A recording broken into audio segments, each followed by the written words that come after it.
ஒரு வழியாக கிச்சனில் பெயிண்ட் அடித்து முடிச்சுட்டாங்க. இன்றைக்காச்சும் வீட்டு சாப்பாடு சாப்பிட்ணுன்னு சொல்லிட்டு பழமுதியில் போய் க்ராசரி வாங்கிட்டு என் பையனுக்கு ஸ்நாக்ஸை போட்டு அழகாக உட்கார வச்சு டிவி ஆன் பண்ணி கொடுத்துட்டேன்.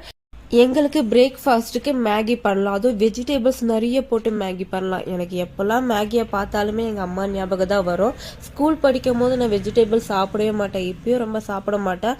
ஆனால் மேகியில் சுற்றி அந்த பிளேட் ஃபுல்லாக வெஜிடபிள்ஸ் தான் இருக்கும், நூடுல்ஸ் என்னமோ கம்மியாக தான் இருக்கும். அப்போ கூட ஒன்று விடாமல் சாப்பிட்ருவேன். ஸோ தனியாக கொடுத்தா சாப்பிடவே மாட்டேன். எங்கள் ஹஸ்பண்ட் கிட்டேருந்து காஃபியை ஷேர் பண்ணி குடிச்சிட்டு பேலன்ஸ் இருக்கிற வேலையெல்லாம் பார்க்க ஆரம்பிச்சிட்டேன்.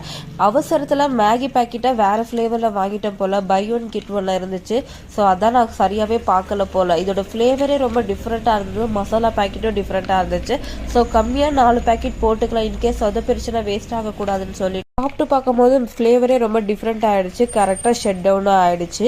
மறக்காமல் இந்த வீடியோக்கு சப்ஸ்கிரைப் பண்ணுங்கள், லைக் பண்ணுங்கள். Second video link touch